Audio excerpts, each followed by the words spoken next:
जन्म से लेकर देहत्याग तक भगवान कृष्ण के जीवन की लगभग हर घटना में कोई सूत्र है। युद्ध भूमि पर दिया गया गीता का उपदेश संसार का श्रेष्ठतम ज्ञान माना जाता है।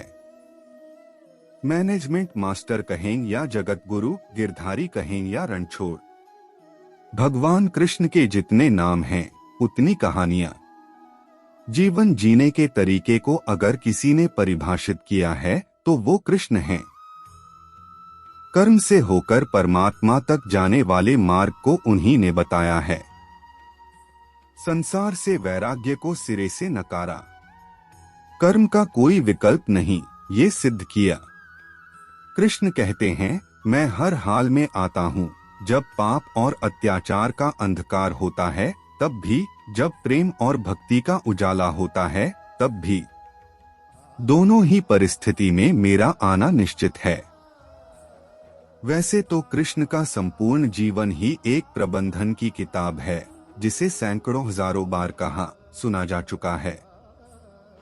कुरुक्षेत्र में दो सेनाओं के बीच खड़े होकर भारी तनाव के समय कृष्ण ने अर्जुन को जो ज्ञान दिया वो दुनिया का श्रेष्ठतम ज्ञान है।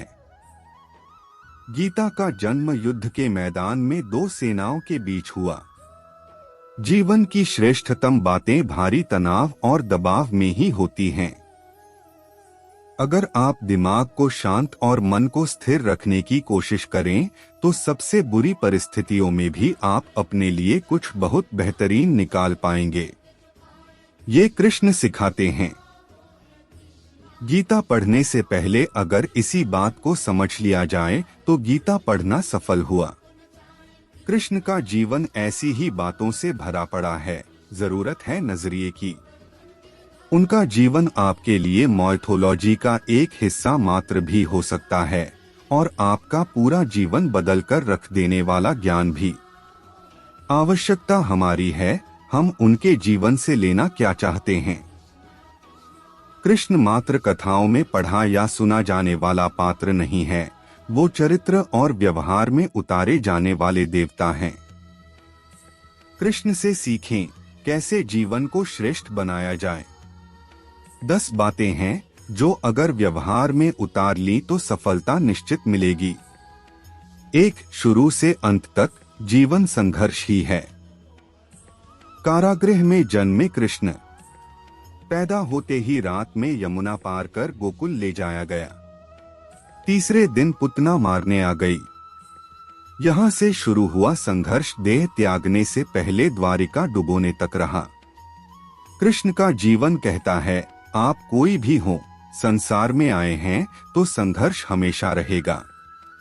मानव जीवन में आकर परमात्मा भी सांसारिक चुनौतियों से बच नहीं सकता।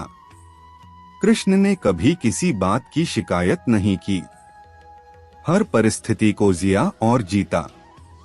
कृष्ण कहते हैं, परिस्थितियों से भागो मत, उसके सामने डटकर खड़े हो जाओ, क्योंकि कर्म करना ही मानव जीवन का पहला कर्तव्य है।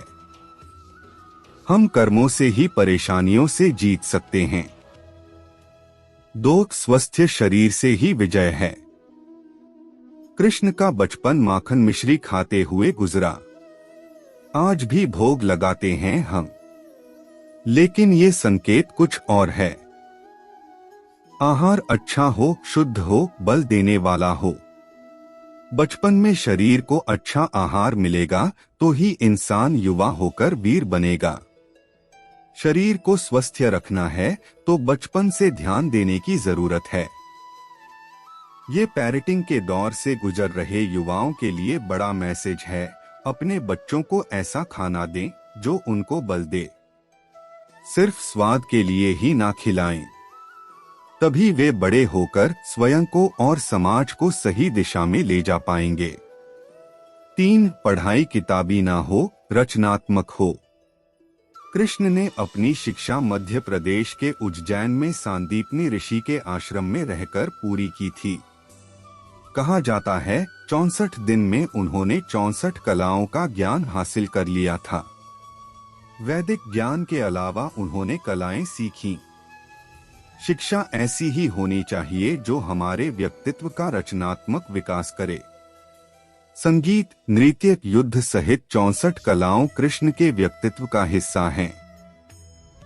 बच्चों में कोरा ज्ञान न भरें, उनकी रचनात्मकता को नए आयाम मिलें, ऐसी शिक्षा व्यवस्था हो।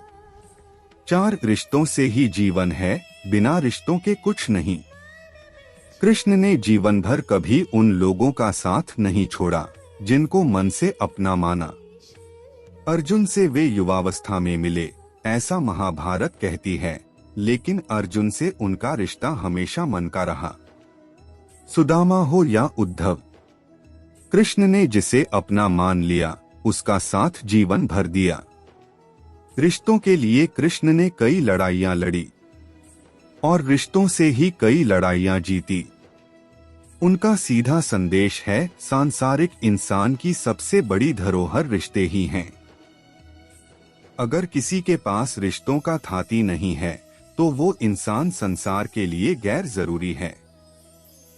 इसलिए अपने रिश्तों को दिल से जिएं, दिमाग से नहीं। 5 नारी का सम्मान समाज के लिए जरूरी। राक्षस नरकासुर का आतंक था। करीब 16,100 महिलाओं को उसने अपने महल में कैद किया था। महिलाओं से बलात्कार में उसे सुख मिलता था। कृष्ण ने उसे मारा, सभी महिलाओं को मुक्त कराया, लेकिन सामाजिक कुरीतियां तब भी थीं। उन महिलाओं को अपनाने वाला कोई नहीं था।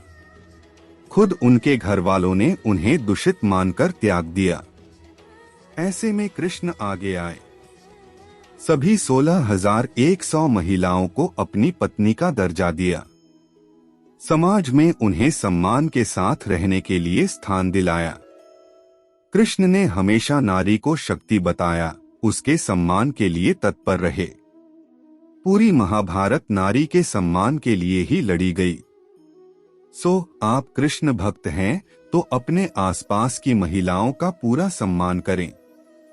कृष्ण की कृपा पाने का ये सरलतम मार्ग है। 6 आपके मतभेद अगली पीढ़ी के लिए बाधा ना बने। कम ही लोग जानते हैं कि जिस दुर्योधन के खिलाफ कृष्ण ने आजीवन पांडवों का साथ दिया, उसकी मौत का कारण भी कृष्ण की कूटनीति बनी। वो ही दुर्योधन रिश्ते में कृष्ण का समधी भी था। कृष्ण के पुत्र सांब ने दुर्योधन की बेटी लक्ष्मणा का अपहरण करके उससे विवाह किया था, क्योंकि लक्ष्मणा सांब से विवाह करना चाहती थी, लेकिन दुर्योधन खिलाफ था। सांब को कौरवों ने बंदी भी बनाया था। तब कृष्ण ने दुर्योधन को समझाया था कि हमारे मतभेद अपनी जगह हैं, लेकिन हमारे विचार हमारे बच्चों के भविष्य में बाधा नहीं बनने चाहिए। 2 परिवारों के आपसी झगड़े में बच्चों के प्रेम की बलि न चढ़ाई जाए।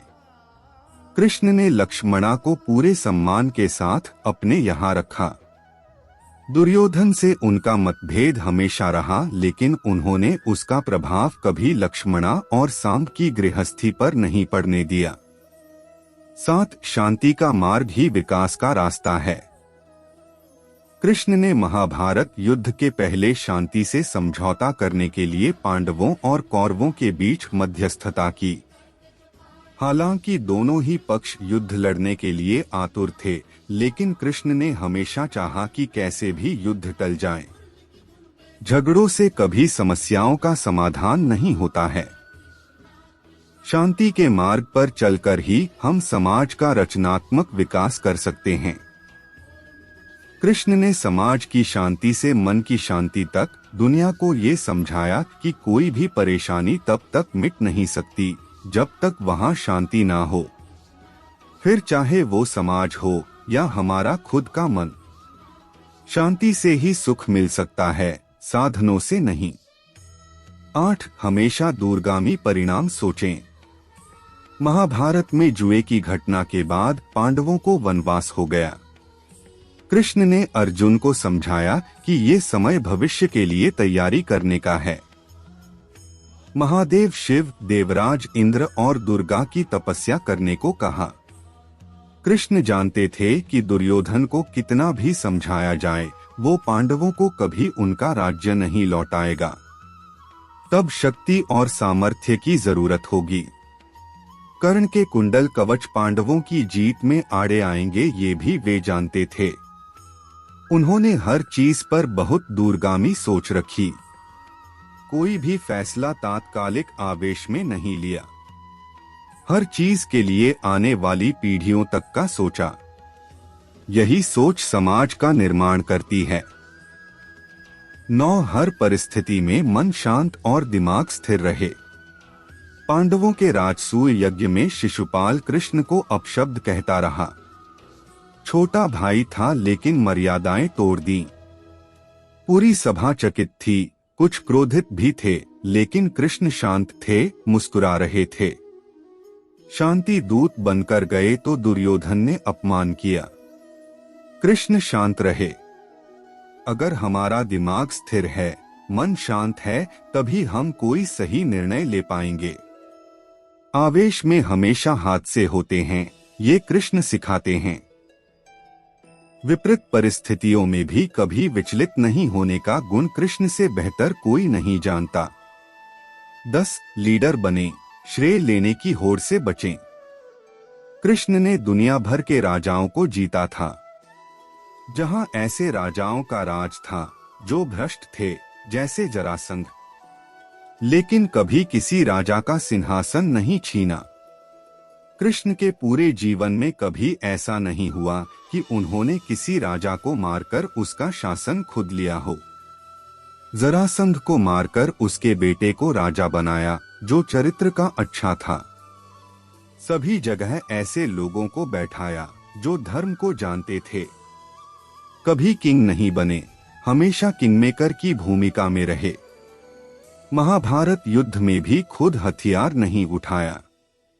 पूरा युद्ध कूटनीति से लड़ा, पांडवों को सलाह देते रहे, लेकिन जीतने का श्रेय भीम और अर्जुन को दिया।